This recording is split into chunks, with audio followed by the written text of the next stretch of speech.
Children aren't supposed to find bodies. Not here. Not in the mangroves. Not on a quiet Sunday morning in Adelaide. But on July 2nd, 2000, two young siblings, just 10 and 8 years old, wandered into the thick mud, looking for crabs, and found something else. A body, face down, half submerged, long hair tangled in the water, clothes already decomposing. It was 33-year-old Rosemary Brown, and her 15-year-old daughter, Melissa, who vanished with her, was nowhere to be found. 25 years have passed. No confession, no conviction, no clear suspect, no trace of Melissa. And now, after 2 decades of silence, police have revealed new suspects, new searches, and new DNA tests that may finally expose what happened in those mangroves. To understand this mystery, we must return to the beginning. This is not a normal disappearance. 2 people vanished together, but only one body is ever found. The mangroves were searched over and over, by boat, by foot, even by divers. Yet Melissa was never found. It didn't behave like a typical homicide. It behaved like something planned, coordinated, and possibly carried out by more than one person. May 2000. Rosemary Brown was living in the Windsor Gardens Caravan Park with Melissa and her young son. Life was chaotic. Money was tight. They were eventually evicted.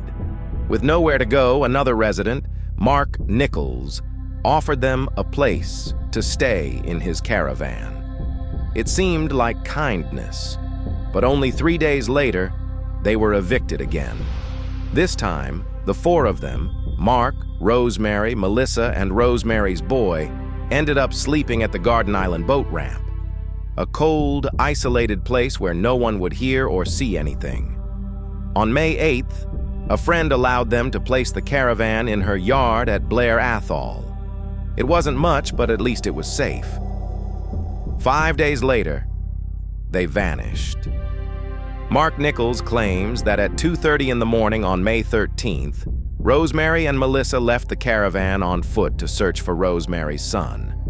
Alone, in the dark, at 2:30 in the morning. He said they simply walked off and never returned. But nothing about that makes sense. Why would a mother and teenage daughter go alone into the night to look for a child? Why didn't Nichols go with them? Why didn't anyone see them?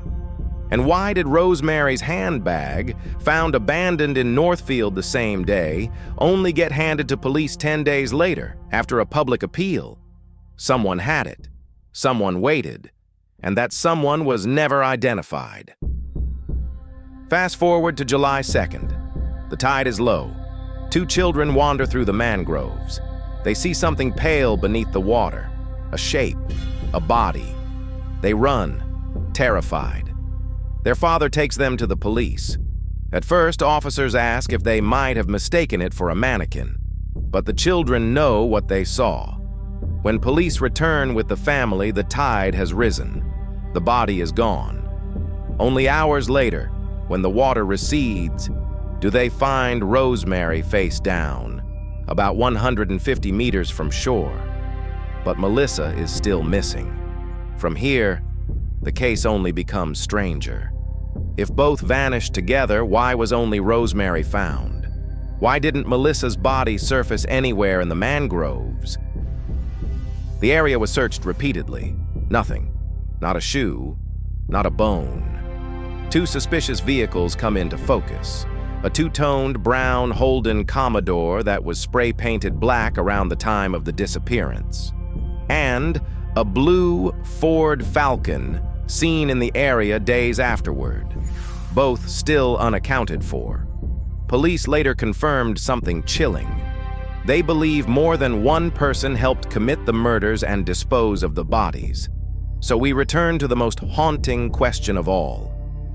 Where is Melissa? Some believe she was killed somewhere else. Others believe her remains were moved long after Rosemary's body was dumped. Some fear she may have been kept alive longer than her mother. Every theory is worse than the last. Now we move into 2025, 25 years later. For the first time in decades, the case gains momentum.